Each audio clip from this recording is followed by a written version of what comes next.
Mel Robbins made it a viral trend, but Jesus modeled it thousands of years ago. The let them theory says, let them misunderstand you, let them walk away, let them talk, let them go. It sounds radical, right? But if you look at the life of Jesus, he didn't chase, he didn't strive to convince, he didn't control people's perceptions, and he simply let them. In this episode, we are diving into 3 moments, powerful moments in scripture where Jesus embodies this let them theory and how you can practice letting go like Jesus so you can live with peace, purpose, and connection to God. Let's get into it.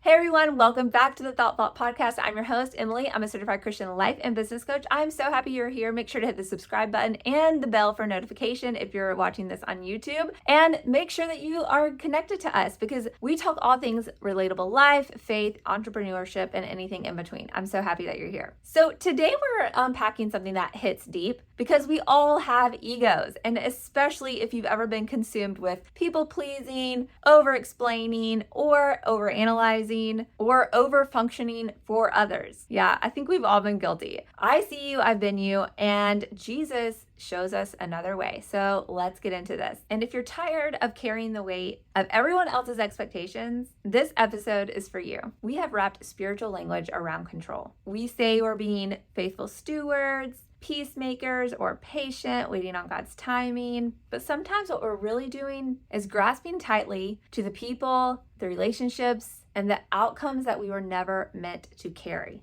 Jesus never did that. He let them walk. He let them misunderstand. He let them reject him. And he stayed rooted in love. I don't know about you, but I have spent a lot of my life trying to hold things together. If someone misunderstands my intentions, I want to explain it all. If someone pulls away, I want to chase to gain clarity and to give clarity, set the record straight. If something was crumbling, I believed it was my job to fix it. Until the day came when I realized that all of this was just control issues and it was causing me to actually feel out of control. Because as we all know, we cannot control much of anything, honestly. And it wasn't love, it was fear dressed up as faith.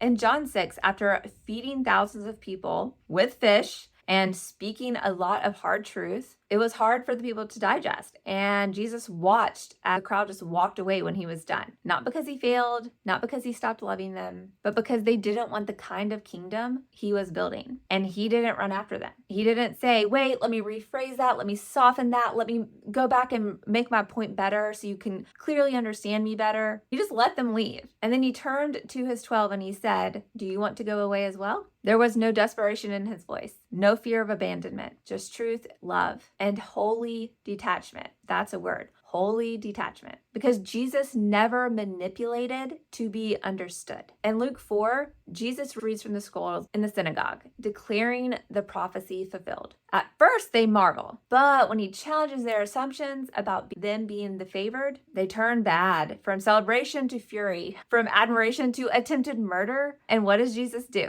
He walks right through the crowd and leaves, undeterred. He doesn't stay and explain. He doesn't beg to be heard again. He moves forward. And if you're feeling the ache of desperation, of rejection, of tension, trying to hold fractured things together, hear this. Letting go is not giving up. It's trusting God to handle what you cannot. We equate love with fixing, but Jesus equates love with freedom. Even on the cross, in Luke chapter 23, as people mocked him, hurled insults at him, gambled off his clothing, he let them. He didn't come down to prove them wrong. He didn't retaliate. He forgave and he surrendered. He trusted the will of the Father. And that kind of surrender looks weak to the world, but it is the most powerful kind of strength that there is. It's the courage to let go of what we can't control. It's the peace that comes from knowing that God sees it all. It's the boldness to move forward even when it hurts. Maybe you've been holding on to a friendship that's no longer bearing fruit. Maybe you're exhausted trying to explain yourself for the 1000th time to people that are committed to misunderstanding you. Gotta love that one, don't you? Maybe you're carrying the burden of someone else's choices, trying to pray them into wholeness. And maybe, just maybe, God is asking you to let go. It's time. It's time to let go. Not in anger and not in bitterness, but in freedom. You can release what is not yours to carry. You can release what is not yours to hold and still walk in love. You can forgive without explaining. I know that one is hard. You can surrender without resentment, and you can move forward without closure. This is holy ground. This is where growth happens. This is where we finally say, God, I trust you more than I trust myself to fix this. It's a time and a place to let go and live boldly. So let me ask you, what are you still trying to hold together that God is asking you to release? Reflect on it, write it down, pray over it, and finally surrender it. Surrender it and let Him. Let them walk, let them misunderstand. Let God be the one who carries what you no longer need to. And if you're craving a space to grow in this kind of strength and freedom, to learn to renew your mindset, to be rooted in faith alone, to take bold action towards the dreams that you have been called to make change that is impactful and influences your life in every feasible way, I want to invite you to join us in the Bold Life Collective. It's a faith-driven community for women who are done with the striving and are ready to start living in that purpose, peace, and obedient faith. So make sure to click below to join. It's time to let them so that you can let Him. See you next time.